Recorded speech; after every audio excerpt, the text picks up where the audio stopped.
இப்போ டேரக்டராகவும் ஆசைப்படுற அப்படின்னீங்க, என்ன மாதிரியான டேரக்டராக வருவீங்க? நகைச்சுவை திரைப்படங்கள் எடுப்பீங்களா இல்லை சீரியஸான? அப்படி எந்த டேரக்டருமே அப்படி ஃபிக்ஸ் பண்ணிக்க மாட்டாங்க தன்னை யாருமே வந்து. ஏன்னா வந்து ஒரு நகைச்சுவை நடிகர் வந்து ஒரு படம் எடுக்கிறீங்க அப்படிங்கும்போது ஒரு எதிர்பார்ப்பு இருக்கும் இல்லையா, இவங்க என்ன மாதிரி கொடுப்பாங்க அப்படின்னு. நான் ஃபஸ்ட்டு படம் அப்படி நகைச்சுவையாக பண்ணுவேன்னு தெரியல. ஏன்னா நான் ஃபஸ்ட்டு வந்து ஸ்போர்ட்ஸ் ஓரியன்ட் கதை தான் நான் பண்ணி வச்சுருக்கேன். பட் அதுக்கு அதான் ப்ரொடியூசர் அமைஞ்சாங்கன்னா அந்த கதைகள் தான் போடும். இல்லை அப்படின்னா அதுக்கேற்ற மாதிரி கதைகள் நம்ம ரெடி பண்ணி தான் போகணும். ஏன்னா எந்த இயக்குனருமே வந்து நான் இந்த ஜேர்னலில் தான் படம் பண்ணுவேன்னு சொல்லவே மாட்டாங்க. எல்லாருமே எல்லாருமே ட்ரை பண்ணுவாங்க. ஒரு சிலருக்கு இதுதான் கிளிக் ஆகுதுன்னு தெரிஞ்சுன்னா அதிலே போவாங்க. ஸோ மக்கள் ரசிக்கிற ஜனரஞ்சகமான படம் தான் பண்ணணும்னு எனக்கு ஆசை. ஓகே, இப்போ உங்களை வந்து நாங்கள் நிறைய நகைச்சுவையில் எங்களோட கஷ்டமான நேரங்கள்லாம் உங்கள் காமெடிலாம் பார்த்து நிறைய சிரிக்கிறோம். நீங்கள் உங்களோட கஷ்டமான சூழ்நிலைகள்லாம் எப்படி கடந்து வருவீங்க? அதான் சொல்லுவார்ல, சார்லி சாப்ளின் சாரே சொல்லியிருக்காரு நிறைய இதில். நிறைய பேர் நான் சிரிக்க வச்ச மட்டும் தான் பார்த்துருப்பாங்க. பட் நாங்கள் அழுது யாருமே பார்க்க முடியாத மாதிரி தான்.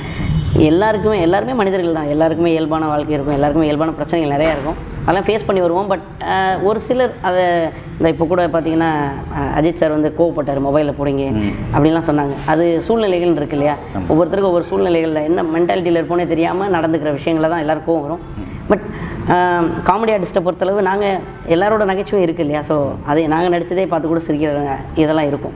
ஸோ அப்படி தான் கடந்து வர்றது அது. ஓகே, இப்போ சமூகத்தில் நடக்கிற இந்த விஷயங்கள் எனக்கு ரொம்ப ஒரு கோபத்தை ஏற்படுத்துது அப்படிங்கிறதுனா எது நினைக்கிறீங்க? இப்போது என்னென்னா முன்னாலாம் லைஃப்க்காக ஒன்று எல்லாருமே இப்போ லைக்குக்காக ஓட வேண்டியிருக்கு, அவ்வளோதான், வேறு ஒன்றுமே கிடையாது. இதில் எவ்வளோ லைக் வருது அவ்வளோதான் அப்படின்ற பார்த்தா. ஏன்னா ஒரு இன்சிடென்ட் நடந்தால் கூட எல்லாருமே சடனாக ஒரு விஷயத்தை எல்லாருமே ஒரே டைமில் ரியாக்ட் பண்ணுறாங்க அப்படின்னா அது இப்போது ஒன்றும் இல்லை. ஒரு வீடியோ வைரல் ஆகுது அப்படின்னா அதை ரிலேட் பண்ணியே வீடியோ போட்டால் தான் ஓடுன்றது யூடியூபோட அல்காரிதம். ஸோ அதே மாதிரி தான் மென்டாலிட்டியும்.